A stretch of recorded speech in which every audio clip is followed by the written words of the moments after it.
বিসমিল্লাহির রহমানির রহিম। ফাজাইলে নামাজ হইতে আবু উসমান রহমতুল্লাহ আলাইহি বলেন, আমি হযরত সালমান রাদিয়াল্লাহু তাআলা আনহু এর সাথে একটি গাছের নিচে ছিলাম। তিনি ওই গাছের একটি শুকনো ডাল ধরিয়া নাড়া দিলেন, ফলে উহার পাতা ঝরিয়া পড়িল। তিনি আমাকে বললেন, হে আবু উসমান, তুমি আমাকে জিজ্ঞাসা করিলে না কেন এইরূপ করিলাম? আমি বলিলাম, বলুন, কেন আপনি এইরূপ করলেন? তিনি বললেন, আমি একবার নবী করিম সাল্লাল্লাহু আলাইহি ওয়াসাল্লামের সঙ্গে একটি গাছের নিচে ছিলাম। তিনি গাছের একটি ডাল ধরিয়া এমনভাবে নাড়া দিলেন যে উহার পাতাগুলো ঝরিয়া পড়িল। অতঃপর তিনি আমাকে বললেন, হে সালমান, তুমি জিজ্ঞেস করিতেছ না কেন এইরূপ করিলাম? আমি বলিলাম, বলুন, কেন আপনি এইরূপ করিলেন? তিনি ইরশাদ করিলেন, যখন কোনো মুসলমান ভালোভাবে ওযু করিয়া ৫ ওয়াক্ত নামাজ আদায় করে, তখন তার গুনাহসমূহ এমনভাবে ঝরিয়া পড়ে যেন এই সকল পাতা ঝরিয়া পড়িয়া যায়। ফায়দা: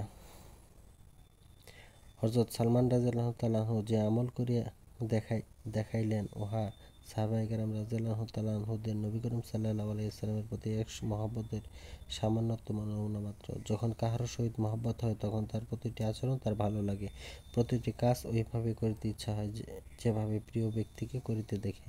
যাহারা ইশক মহব্বতের স্বাদ পাইয়াছেন, তাহারা ইহার আসল রহস্য ভালোভাবে জানে। তদ্রূপ সাহাবায়ে কেরাম রাদিয়াল্লাহু তাআলা আনহু নবী করিম সাল্লাল্লাহু আলাইহি ওয়াসাল্লামের পবিত্র ইরশাদসমূহ বর্ণনাকালে অধিকাংশ ক্ষেত্রে ওই সমস্ত আচরণসমূহ নকল করিতেন, যাহা হুজুর সাল্লাল্লাহু আলাইহি ওয়াসাল্লাম ইরশাদ করার সময় করিয়াছিলেন। মনোযোগ সহকারে নামাজ আদায় করা এবং উহার দ্বারা গুনাহ মাফ হওয়ার বিষয়টি এত বেশি হাদিসে বর্ণিত হইয়াছে যে তাহার আয়ত্ত করা সম্ভব নয়। ইতিপূর্বে বিভিন্ন হাদিসে এই বিষয়টি বর্ণনা করা হয়েছে।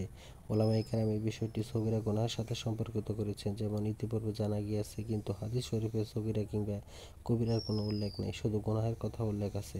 আমার পিতা হযরত মাওলানা ইয়াহিয়া রাহমাতুল্লাহ আলাইহি তালিমের সময় এই দুইটি বিষয় ব্যাখ্যা দিয়েছিলেন। প্রথম ব্যাখ্যা হলো এই যে, ইহা মুসলমান শান হইতে অনেক দূরের বিষয় যে তাহার জিম্মায় কোনো কবিরা গুনাহ থাকিবে। প্রথমত, তাহার দ্বারা কোনো কবিরা গুনাহ হওয়াই অসম্ভব, আর যদি হইয়াও যায়, তবে তওবা না করিয়া সে শান্তি পাইবে না।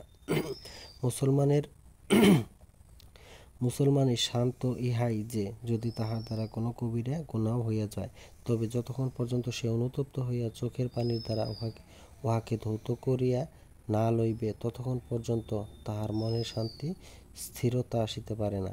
অবশ্য সগীরা গুনাহ এইরূপ যে, অনেক সময় উহার প্রতি খেয়াল যায় না, ফলে জিহ্বায় থাকিয়া যায়, যাহা নামাজ ইত্যাদি বরকতে মাফ হয়ে যায়।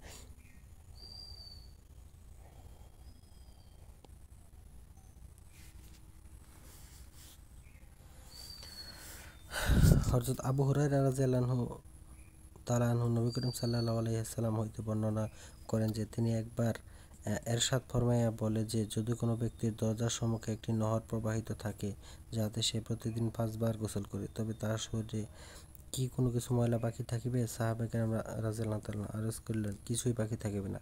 হুজুর সাল্লাল্লাহু আলাইহি সাল্লাম ফরমাইলেন, 5 ওয়াক্ত নামাজের অবস্থা এইরূপ যে, আল্লাহ তাআলা জাল্লা শানহু উহার বদৌলতে ওনার গুনাহ মিটাইয়া দেন।